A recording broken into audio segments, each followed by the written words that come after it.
it's all covered in today's China Truths. They were promised a bright future, but what they got was a nightmare hidden behind glossy brochures. The so-called dream homes of Tianwan, Yayuan, and Jinhua became a national scandal the moment videos hit the internet. Instead of safety and stability, residents found collapsing walls, leaking basements, and concrete so fragile it could be scraped away with a fingernail. These weren't homes. They were ticking time bombs, the very definition of what Chinese people call Tofu-Dreg projects. This wasn't the first time China has seen such disasters. Across the country, countless relocation projects and modern housing complexes have crumbled long before families could even move in. In Henan, underground garages filled with waist-deep floodwater. In Sichuan, brand-new apartment towers tilted within months of completion. And in Hunan, steel rods were so thin that balconies snapped off like brittle twigs. Yet each time, officials made the same promises of high standards and safe construction, promises that were quickly broken. At Tianwan, Yayuan, the story was no different. Built in Tangye town under the banner of Urban Village Renewal, the project was supposed to offer displaced residents a dignified new life.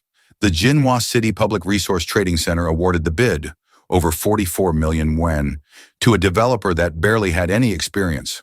On paper, it looked impressive. A capital of 100 million yuan, a parent company with a state-owned background, and promises to meet national safety standards. In reality, what families found was shocking. A basement garage that resembled a cave, walls oozing water from every corner, and repair attempts so sloppy that residents joked the leaks were patched with chewing gum. When hopeful families finally visited the site, their joy turned to outrage. They filmed hollow walls, empty spaces stuffed with rubble, and concrete that disintegrated at the touch of a hand. Even the brand new parking ramp was already cracking, as if it had aged decades in just weeks. One resident summed it up in despair.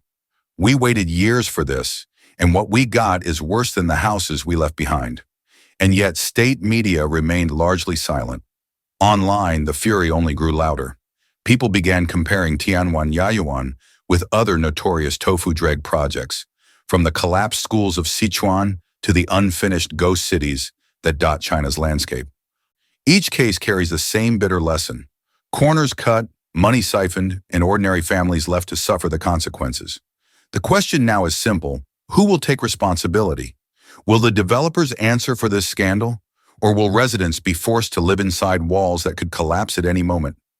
For the people of Tianwan Yayuan, the dream of a safe home has already crumbled, long before the buildings themselves come crashing down. Residents thought they were moving into modern apartments, but instead they uncovered nightmare after nightmare. In one building, the cable shaft was literally leaking water, yet there was no drainage system at all, just a slab of concrete sealing the bottom. In another viral clip, an elevator broke down repeatedly, even flashing a bizarre, phantom floor labeled E2 that didn't actually exist. For a moment, social media exploded with outrage. Then, almost overnight, the scandal vanished from Chinese news platforms as if it had never happened. But the residents refused to stay silent.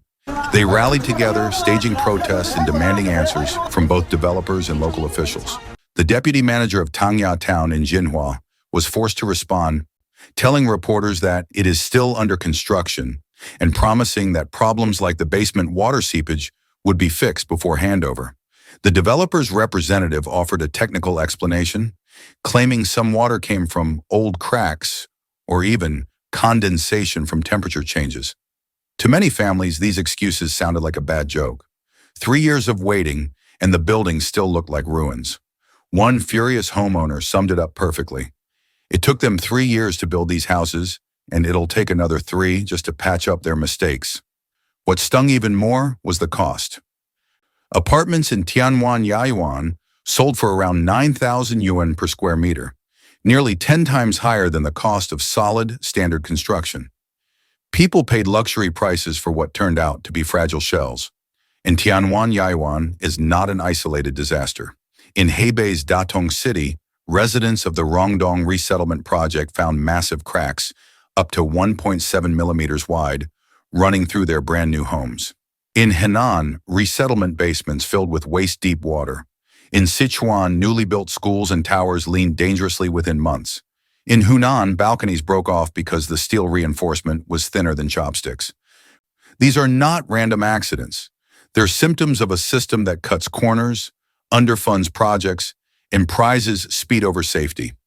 Scholars have long warned of this outcome. As early as 2006, experts studying resettlement housing pointed out that such projects are usually done on minimal budgets, rushed planning cycles, and standard designs meant to last barely 30 years. That means poor infrastructure, weak layouts, and buildings that start decaying almost as soon as residents move in. For families forced to relocate, the dream of a better life is too often shattered by the reality of Tofu-Dreg construction. And yet the cycle repeats. Residents lose their old homes, move into new apartments built on broken promises, and when scandals erupt, media coverage simply fades away. The people are left with crumbling walls, leaking basements, and a haunting question. If even their so-called safe homes cannot be trusted, where can they truly belong? In China's rush to modernize, speed often matters more than safety. Local governments push to complete redevelopment projects quickly, chasing deadlines tied to political performance or economic targets. Developers, trapped between low budgets and high expectations, cut costs wherever they can, swapping out strong steel for flimsy substitutes, ignoring proper safety checks, and delivering buildings that look new on the outside but are already rotting within. One angry netizen put it bluntly, "This is normal for resettlement housing. Profits are capped, officials still want their share, so the only way to make money is to cut corners. Otherwise, no developer would even bother taking on these projects." The problem isn't just speed, it's location too. Cities keep expanding outward, swallowing surrounding farmland and pushing displaced families into distant suburbs. On paper, this looks efficient. Land is cheaper, construction is faster. But in reality, these areas lack the basics of a livable community. Roads remain half-finished, schools and hospitals are nowhere to be found, and public transport is limited to a single dusty bus line. Families move into shiny new apartments only to find themselves stranded in isolated ghost zones where life is harder than before. And while these projects are advertised as subsidized housing, they aren't truly free. Some residents get partial subsidies, others must pay for larger units or take part in so-called cash resettlement programs, where they trade their demolished homes for money to buy into these half-baked developments. On paper, it sounds like an upgrade, turning old shacks into modern apartments. In reality, it leaves families drowning in debt, paying high prices for homes built with substandard materials. Oversight, too, is weak.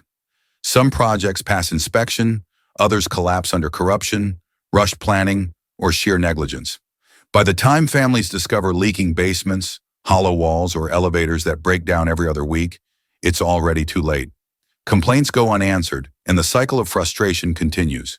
Tianwan, Yayuan, and Jinhua, Rongdong and Hebei, and countless other resettlement miracles have all become cautionary tales. Expensive apartments hiding cracks, water seepage, and the same empty promises.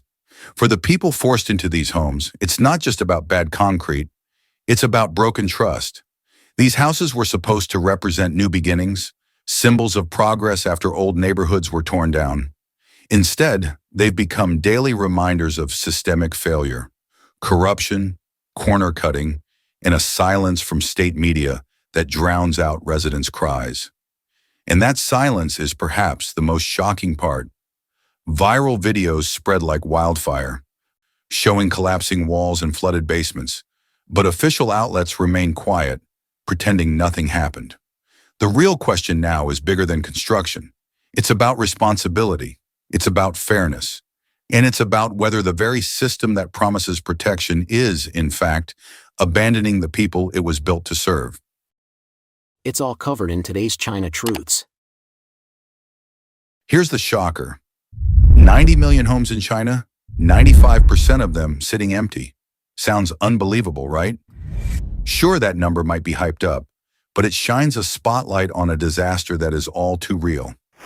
China is drowning in ghost cities, millions of apartments standing lifeless, and endless rows of skyscrapers haunting the horizon. This isn't just about housing. It's a ticking social, economic, and even environmental time bomb that could shake families, banks, in the global economy. Stick with me, because we're about to dig into just how deep this hole goes and what might erupt next. The real face of China's ghost cities. The official count already shows 7.2 million new apartments with no buyers, but experts warn the actual number of vacant homes may be closer to 65 to 90 million. That's enough to shelter an entire country like Germany. And these aren't just scattered empty buildings, they're whole districts. Imagine brand new highways, glowing neon malls, and high-rise skylines built for millions, but with only silence. In Tianwan, near Hangzhou, a near-perfect copy of Paris stands eerily still, complete with its own Eiffel Tower. In Inner Mongolia's Ordos, the Kangbashi district was built to house 1 million people, but barely tens of thousands live there. Stadiums, libraries, and government buildings rise proudly and stand empty. What you're seeing is not quirky architecture. It's the fallout of a system addicted to overbuilding. Local officials, desperate to inflate GDP, sold land like candy. Developers, armed with cheap loans, rushed to build faster than anyone could buy. The cost? Wasted trillions in steel, concrete, and public funds. Every dark window isn't just an empty room, it's a broken promise. And behind these lifeless skylines lies a storm waiting to break. So how did China end up building cities no one lives in? The roots run deep. For decades, local governments relied on selling land rights to fill their budgets. It became the go-to trick for showing economic growth. Developers thrived not because people needed homes, but because speculation was irresistible. Borrow big, build fast, sell high. That was the game. But by the late 2010s, the debt piles grew monstrous. In 2020, Beijing hit the brakes with the 3 red lines policy, cutting developers off from easy loans. Overnight, giants like Evergrande and Country Garden began to unravel, leaving behind half-built towers and furious buyers. But money isn't the only problem. China is aging fast, birth rates are collapsing, and young people facing low wages and job insecurity are avoiding homeownership altogether. The cultural obsession with buying property is fading. Just when supply hit historic highs, demand collapsed. Developers were left with entire forests of unsold towers, while more and more families chose to rent or stay with parents. This isn't just a housing issue, it's the engine of China's growth stalling out, suffocated by debt, demographics, and decades of warped incentives. The fallout nobody can escape. This crisis isn't just about buildings, it's about people. Millions who bought homes at sky-high prices now find themselves trapped. They took out 30-year mortgages, expecting their apartments to rise in value. Instead, they're watching their wealth evaporate. In cities like Zhengzhou and Xi'an, apartments once worth 1 million yuan now sell for half that. Families owe more than their homes are worth, and there's no easy way out. The collapse has rippled outward, gutting industries that fed off the housing boom. Real estate touches over 60 different sectors, from cement and glass to home appliances and banking. In 2024 alone, hundreds of suppliers went bankrupt, and waves of layoffs hit construction workers, decorators, and furniture makers. Banks are now staring at massive risks. More than 70% of collateral in China's loan system is tied to property. As values plunge, the stability of the entire financial system wobbles. Credit is tightening, and small businesses are suffocating. The social cost is even more devastating. Jobless migrants are leaving the cities in droves, heading back to villages. Young professionals are giving up on the dream of urban success. Middle-class confidence is collapsing. What we're witnessing isn't just a real estate slowdown. It's a breakdown of trust, livelihoods, and the social contract that held the country together. Ghost cities may look like silent concrete shells, but they're far from dormant.